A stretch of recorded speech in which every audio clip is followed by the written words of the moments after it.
खालील जमीन धारण्यानुसार प्रति हेक्टरी 20,000 रुपये याप्रमाणे प्रोत्साहनपर राशी म्हणजे बोनस देण्याचा निर्णय केलेला आहे।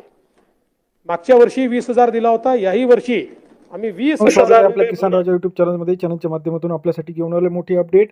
खरीप पीक विमा हेक्टरी जमा होणार सोमवारपासून खात्यामध्ये पीक विमा जमा होण्याचा मार्ग जमा होणार।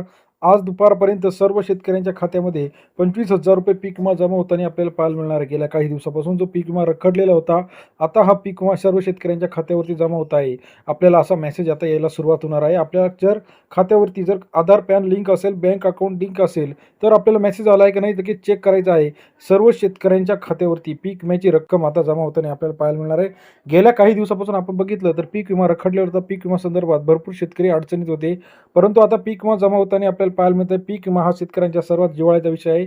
जून, जुलै, ऑगस्ट, सप्टेंबर, ऑक्टोबर, नोव्हेंबर 2025 पर्यंत पीक विम्याची मोठ्या प्रमाणात नोंदणी केली गेलेली होती आणि आता हा पीक विमा जमा होताना आपल्याला पाहायला मिळत आहे। मग आता सरकारने कोणत्या बँकेच्या थ्रू सर्वात आधी पैसे जमा होत आहे, तर ज्या नॅशनलाइज बँकांमध्ये ज्या शेतकऱ्यांचे खाते आहे त्यांचे पैसे लवकरात लवकर आपल्याला येताना दिसत आहे। जे राहिलेल्या बँकांमधले जे खाते आहे ते 1 ते 2 दिवसामध्ये काही ठिकाणी केवायसीचा अपडेट, काही ठिकाणी महसूल प्रशासनाची दिरंगाई, या सर्व घटकांमुळे राहिले होते। काही ठिकाणी केवायसीचा प्रॉब्लेम। आता आपले पैसे आले का नाही हे कसं चेक करायचं, तर PMFBY प्रधानमंत्री फसल विमा योजनेवरती जाऊन या पोर्टलवरती आपण आधार बेस लिंकिंग जो मोबाईल नंबर आहे त्याद्वारे लॉग इन करून आपल्याला तो नंबर त्या ठिकाणी OTP म्हणून टाकायचा आहे आणि लगेच आपले पैसे आले का नाही हे आपल्याला समजणार आहे। भरपूर दिवसापासून शेतकरीवर प्रतीक्षेत होता, आता सर्व शेतकऱ्यांची प्रतीक्षा संपलेली आहे। सर्व राज्यातील मंडळांमध्ये आणि महसूल प्रशासनाच्या आकडेवारीनुसार आता सर्वीकडे पैसे जमा होणार आहे।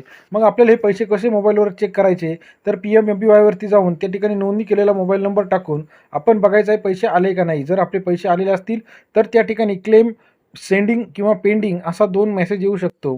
क्लेम सेंडिंग म्हणजे काय, तर पैसे तुमचे बँकेमध्ये ज्या बँकेचं पोर्टल आहे या पोर्टलवरती आलेले आहे, तुमचे 2 ते 3 दिवसामध्ये हे पैसे येऊन जातील। आणि पेंडिंगमध्ये तुमचा रिजेक्ट झाला आहे किंवा काही डॉक्युमेंटचा इश्यू आहे, काही क्युरी आहे, हे आपल्याला त्यामधून पाहायला मिळतो।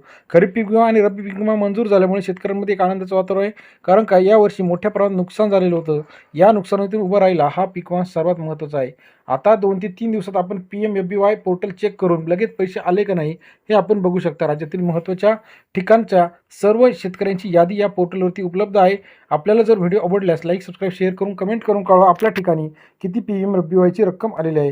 राज्याचे कृषी मंत्री, देशाचे कृषी मंत्री यांनी केलेल्या जाहीर आकडेवारीनुसार 2 ते 3 दिवसामध्ये PMFBY अंतर्गत पैसे जमा होताना आपल्याला पाहायला मिळणार। व्हिडिओ आवडल्यास लाईक करा, सबस्क्राईब करा, शेअर करा।